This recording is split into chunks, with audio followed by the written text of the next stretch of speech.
Sur Wakfu, surtout quand vous débutez, tout n'est pas forcément évident. Que ce soit les interfaces, le système de jeu ou encore les fonctionnalités, c'est un peu fouillis et sans un ami qui connaît bien le jeu, difficile de se retrouver dans tout ça. C'est pourquoi aujourd'hui on va voir les 20 astuces indispensables pour bien débuter sur Wakfu. Avec cette vidéo, vous serez bien plus à l'aise pour jouer au jeu, d'autant plus sur le serveur monocompte. Au passage, pressez-vous si jamais vous n'êtes toujours pas préinscrit, après le 22 octobre, les préinscriptions seront closes. Allez, vous savez que je n'aime pas traîner en introduction, découvrons sans plus attendre les 20 astuces qu'il vous faut absolument savoir pour bien débuter sur Wakfu. La première des choses indispensables, et pour le coup le mot est vraiment approprié, c'est les thèmes d'interface. Actuellement, Wakfu a une interface totalement ignoble, on est une majorité écrasante à le dire. C'est littéralement la chose numéro 1 qui nous rebute le plus sur Wakfu. Eh bien rassurez-vous, j'ai de quoi alléger votre cœur sur ce sujet. Depuis maintenant quelques temps, l'équipe a donné son feu vert pour que la communauté puisse proposer des thèmes d'interface beaucoup plus poussés. Parmi les thèmes disponibles à ce jour, il y en a 4 qui tirent leur épingle du jeu. Le thème noir minimaliste d'Uni qui est très efficace, le thème d'Ogaroma qui a des teintes dans le thème d'Ogress pour être raccord avec le serveur monocompte, le thème stasifié de Kaido pour tous les fans des teintes violettes en mode stasis, et enfin la plus complète à ce jour, le thème d'Imoka qui à mes yeux est celle qui a les meilleures finitions et design global. Il y en a d'autres disponibles, pour ça il suffit simplement d'aller sur le forum Wakfu et de piocher parmi celles qui vous plaisent. Une fois que c'est fait, téléchargez le thème de votre choix, rendez-vous dans les options de Wakfu, ouvrez le dossier et changez le dossier thème, rechargez le jeu avec ce bouton, et voilà, un tout nouveau thème tout beau prêt à l'emploi. C'est toujours bon de le signaler, mais Wakfu est un jeu entièrement free-to-play. Mais voilà, il existe ce que l'on appelle des booster packs. Le booster pack, c'est l'abonnement made in Wakfu octroyant des bonus supplémentaires pour les joueurs, surtout en monocompte où le mode héros n'existe pas. Pour contrebalancer le mode héros, des bonus encore plus fous seront offerts aux titulaires d'un booster pack, et pour le coup il porte très bien son nom. Boost d'XP, boost de drop, boost d'XP de quête, c'est une avalanche de boosts rendant très vite indispensable l'achat d'un booster si tant est bien entendu que vous ayez de l'argent pour vous en offrir un. Si jamais vous en avez pas, ne vous inquiétez pas, vous pourrez plus tard échanger vos kamas contre des ogrines en jeu grâce aux ventes de pierres de conversion. Les pierres de conversion, c'est la bourse aux ogrines de Wakfu. Ici, pour avoir des kamas ou inversement des ogrines, il vous faudra passer par les pierres de conversion. Elles sont disponibles à l'achat en boutique pour une valeur de 3000 ogrines qu'il vous faudra mettre en enchère dans un hôtel des ventes spécialement dédié aux ogrines. Aujourd'hui, ça tourne environ à 3 millions de kamas la pierre de 3000 ogrines, mais le serveur monocompte changera certainement la donne. Sachez toutefois que si jamais vous avez des ogrines de Dofus, ils seront utilisables sur Wakfu. Certaines choses vous seront très utiles d'ailleurs pour votre aventure sur Wakfu, comme la caissette d'aventurier pour mettre un maximum de ressources dedans, ou encore la super croquette pour passer vos familiers ou montures au niveau maximum d'un coup. Alors si vous avez des ogrines, profitez-en, le serveur monocompte sera l'occasion idéale de vous faire plaisir. Pour beaucoup d'entre vous, vous allez sûrement galérer à récupérer vos cadeaux ou vos booster packs sous forme de jetons, et pour cause, rien n'indique réellement où récupérer vos lots. En réalité c'est simple, il suffit simplement de vous rendre sur l'interface de code cadeau de Wakfu, et une fois sur cette page, il vous suffira de récupérer vos lots. À votre prochaine connexion en jeu, vous serez crédité des boosters ou des cadeaux récupérés. Alors si jamais vous retrouvez pas vos cadeaux ou vos booster packs, n'oubliez pas de faire un tour sur la page des codes Wakfu avant. Wakfu est un jeu qui réclamera de votre part de souvent vous investir intellectuellement dans la construction de votre personnage, que ce soit à travers les aptitudes ou la construction de vos decks ou encore vos équipements qui vont devoir être enchantés avec des chasses et des sublimations, vous allez sans cesse voir que l'optimisation de votre personnage atteindra des sommets que vous ne soupçonnez même pas. Du coup, à chaque fois, il sera nécessaire de se rendre au putsch pour voir l'évolution que ces modifications apportent à votre personnage. Pour ça, rendez-vous sur l'île de Ri au Kanojedo pour avoir accès au meilleur des entraînements. Vous pouvez choisir le nombre et la résistance de putsch, de quoi éprouver parfaitement votre personnage pour voir ce qu'il a dans le ventre.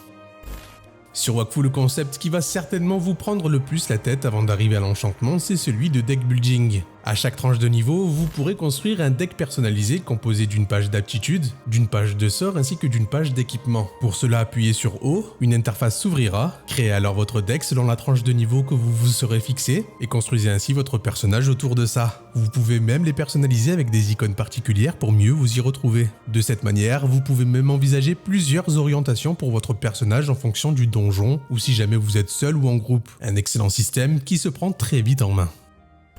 Quand vous allez commencer votre aventure sur Wakfu, il sera important de vous épargner des trajets trop longs à pied. Du coup, dès que vous avez le level requis, foncez récupérer votre Dragodinte. Dernièrement, la quête a été même simplifiée. Il suffit simplement de la capturer et pour ça j'ai une méthode infaillible. Au début, il suffira simplement de se mettre dans le coin en bas à gauche de la map et d'attendre qu'elle vienne vous charger. Passez simplement en boucle vos tours. Une fois que la Dragoden se sera suffisamment rapprochée, mettez-vous un sprint et allez l'apaiser. Puis revenez en arrière, elle va de nouveau partir. Vous allez devoir attendre qu'elle revienne vous charger et quand elle sera à portée, sprintez à son corps à corps, harnachez-le et capturez-le. Et voilà, vous avez votre Dragoden dans moins de temps qu'il en faut pour finir un café.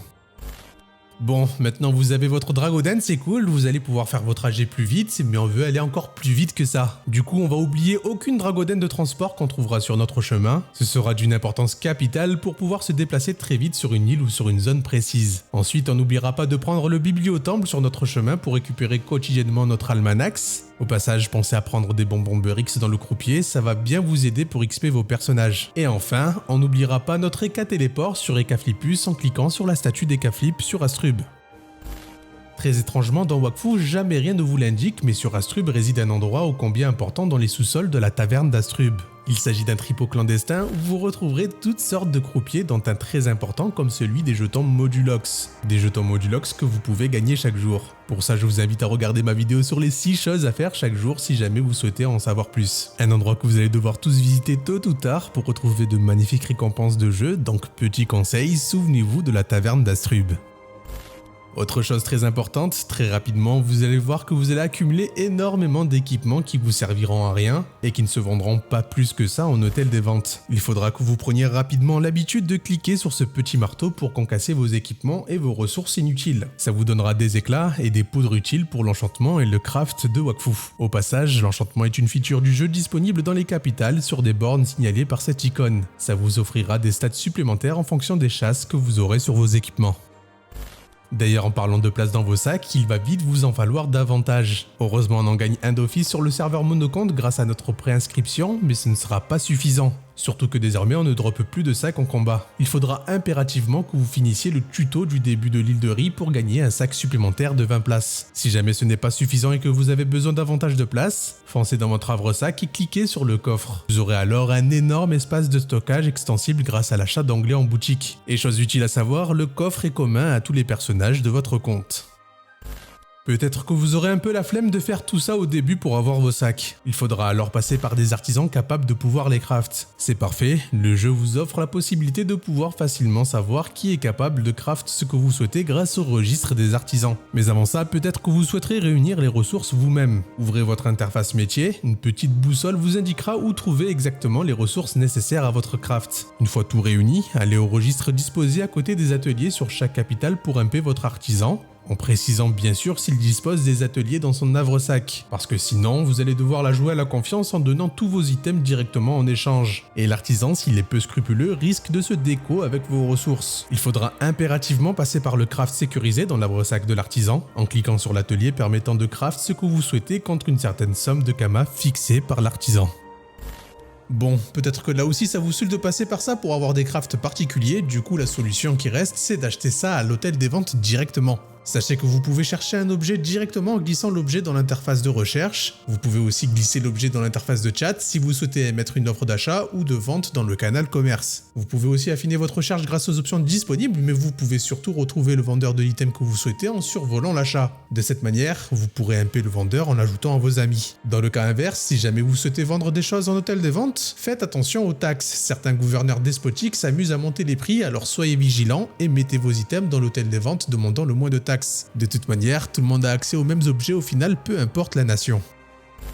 Vous le savez certainement pas, mais Wakfu permet de jouer sans aucun stuff. C'est le principe même de la modulation de niveau. Vous pourrez disposer ainsi de statistiques générales permettant d'accomplir le donjon en Stasis 1, mais vous allez voir que vous allez être quand même très vite dépassé si jamais vous montez en Stasis. De véritables équipements seront toujours beaucoup plus intéressants que la modulation. C'est quand même bon de savoir que si jamais vous êtes bloqué à une tranche de niveau sans stuff, vous pourrez toujours recourir à ce système pour pouvoir accomplir les donjons compétitifs à bas Stasis. Très certainement que certaines fois vous serez amené à mourir en donjon. Wakfu est un jeu exigeant qui va vous pousser à mourir quelquefois pour bien comprendre les mécaniques de certains boss. Si jamais ça vous arrive, pas de panique, vous n'avez pas besoin de reprendre le donjon de zéro. Laissez un coéquipier à l'intérieur et quittez le groupe. Demandez-lui ensuite de vous réinviter pour que vous puissiez re-rentrer dans le donjon à la dernière salle. De cette manière, vous n'aurez pas de route à faire, vous serez réanimé à l'entrée du donjon.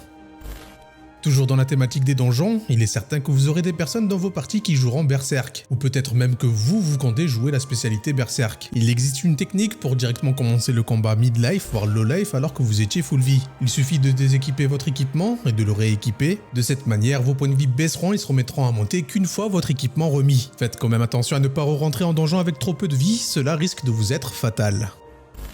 Il y a un concept avec lequel il est important de vite se familiariser, c'est celui des croupiers. À la manière de beaucoup de MMO, dans Wakfu en faisant des donjons, vous gagnerez des jetons. Et ces jetons seront catégorisés selon leur tranche de niveau. Ces jetons-là, vous pourrez les gagner de diverses manières, que ce soit en exploit de quêtes environnementales, de défis stasis, ou bien en accomplissant des donjons ou encore des quêtes. Elles vous donneront toutes des jetons que vous pourrez échanger contre des ressources ou des équipements, voire même des fragments de reliques. Pour ça, il faudra aller au croupier de la zone ou l'île de votre choix qui se trouve systématiquement à proximité du zap. C'est une feature incontournable qui vous aidera grandement à évoluer dans votre aventure en jeu. C'est assez récent, mais désormais sur Wakfu, tout est réuni sous une entité de compte. Qu'est-ce que ça veut dire, me diriez-vous? En réalité, c'est tout simple. Au lieu d'avoir des sommes de kama indépendantes d'un personnage à un autre, ou encore des emotes, des costumes, des titres et j'en passe, tout est désormais commun à tous les personnages de votre compte. Aussi, si jamais vous créez un nouveau personnage sur le serveur monocompte plus tard, il disposera des mêmes kamas, des mêmes costumes, des mêmes titres obtenus que votre main. Seules les quêtes sont indépendantes les unes des autres. Et concernant vos ressources dans vos sacs, elles aussi seront indépendantes, mais par contre, si jamais vous les stockez dans votre havre-sac, celui-ci est commun à votre compte. De quoi facilement vous transférer vos items d'un personnage à un autre sans passer par une tierce personne. Bien trop souvent sur Wakfu, vous allez être complètement perdu, que ce soit dans le building de votre personnage ou encore dans les fonctionnalités du jeu. Heureusement d'ailleurs que beaucoup de youtubeurs dernièrement se donnent la peine de tout vous expliquer. Mais malgré tout, il est important que vous sachiez que des sites sont là pour vous aider dans la tâche. Pour le building le plus solide et sérieux, c'est Zenith Wakfu, et concernant les guides, c'est Méthode Wakfu avec des explications assez poussées. Toutefois, si jamais vous souhaitez avoir des explications un peu plus concises, aujourd'hui on a même Wakfu Guide que Nozada a réalisé. Pour finir, il y a le Discord de Kaido où vous pourrez retrouver un catalogue régulièrement mis à jour de builds de personnages. Ne vous inquiétez pas, je vous mets tous les liens en description. Enfin, pour conclure de la meilleure des manières cette vidéo, je voulais vous parler de tous les raccourcis principaux du jeu. De quoi rendre votre aventure bien plus pratique, en commençant par la minimap en appuyant sur majuscule et sur M simultanément. Vous pourrez aussi passer en mode sans interface pour faire de jolis screens en appuyant sur CTRL, Maj et Espace à la fois. Un truc que je fais souvent personnellement pour vous faire un screen des rassemblements ou des jolis emotes. Il y a aussi l'attaque rapide en appuyant sur A pour attaquer rapidement un monstre que vous voyez sur la map. Très utile lorsque vous cherchez un archimonstre prisé ou lorsque vous réalisez des challenges compétitifs. En combat, vous pourrez ping un endroit de la map en appuyant sur R, et si vous appuyez 2 fois rapidement, vous pourrez placer des icônes sympas pour indiquer à l'équipe des instructions. Si vous souhaitez les retirer, il suffit de refaire la même manipulation. Vous pouvez aussi afficher les résistances des monstres, les résistances restant affichées jusqu'à que vous réappuyez sur le même bouton. Vous pouvez aussi appuyer sur espace pour passer votre tour, et voire même dans le chat, vous pouvez mettre tout un tas de commandes. Je vous conseille de faire un /help pour voir tout ce qui est affichable. A noter que vous pouvez ajouter le /dnd à ces commandes pour devenir indisponible et éviter d'être flood de MP.